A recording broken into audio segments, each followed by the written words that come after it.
Guys, മറ്റൊരു വീഡിയോയിലേക്ക് എല്ലാവർക്കും സ്വാഗതം. ഇന്ന് ഞങ്ങൾ എല്ലാ പ്രാവശ്യവും പോലെ ഒരു യൂണീക്ക് ആയിട്ടാണ് കൊണ്ടുവന്നിരിക്കുന്നത്. നമ്മുടെ ഹിമാലയൻ 450യുടെ സ്പോക്ക് വീൽസ് നമ്മൾ ട്യൂബ്ലെസ് ആയിട്ട് കൺവേർട്ട് ചെയ്യാൻ പോകും. ഇത് വളരെ സിമ്പിൾ പ്രോസസ്സാണ്. നമ്മൾ ഫസ്റ്റ് തന്നെ ഇത് രണ്ട് വീല് ഊരി ഇവിടെ സെറ്റ് ചെയ്തിട്ടുണ്ട്. ടയറിൽ നിന്ന് വേർപെടുത്തിയിട്ടുണ്ട്. ഇതിൽ കമ്പനിയിൽ നിന്ന് വരുമ്പോൾ ട്യൂബ്ലെസ് ടയറാണ് വരുന്നത്. ഇതിൽ ട്യൂബ് ഇട്ടിട്ടാണ് വരും. സോ ഈ കിറ്റിൽ ആകെ 2-3 ഐറ്റംസേ ഉള്ളൂ. ഇത് വേ ടു സ്പീഡിൻ്റെ ട്യൂബ്ലെസ് കൺവേർഷൻ കിറ്റാണ്. ഇതിൻ്റെ ഒപ്പം തന്നെ നമ്മളിതിൻ്റെ എയറിനൊക്കെ കൂടി ഇതിൽ കൺവേർഷൻ ചെയ്യുമ്പോൾ മാറ്റി കൊടുക്കണം. അങ്ങനെയാണ് കംപ്ലീറ്റ് ആയിട്ട് നമ്മുടെ സ്പോക്ക് വീൽസ് ട്യൂബ്ലെസ് ആയിട്ട് നമ്മൾ കൺവേർട്ട് ചെയ്യാൻ പോകുന്നത്. ഈ ജെൽ അപ്ലൈ ചെയ്യാൻ നോർമൽ നമ്മുടെ ഒരു സിലിക്കൺ ഗണ്ണും ഇതിന് റിക്വയർഡ് ആണ്. സോ ലെറ്റ്സ് സ്റ്റാർട്ട് ചെയ്യും.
സോ ഗൈസ്, നമ്മൾ ഇൻസ്റ്റലേഷന്റെ ലാസ്റ്റ് സ്റ്റെപ്പിലാണ്.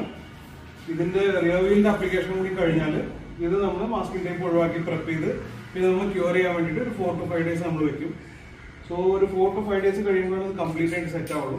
അത് കഴിഞ്ഞാൽ നമ്മൾ നമ്മുടെ ട്യൂബിനോട് ബൈ ബൈ പറയുന്നതായിരിക്കും. പിന്നെ നമ്മൾ വീണ്ടും ടയർ സെറ്റ് ചെയ്തിട്ട് then will have A tubeless Himalayan 450.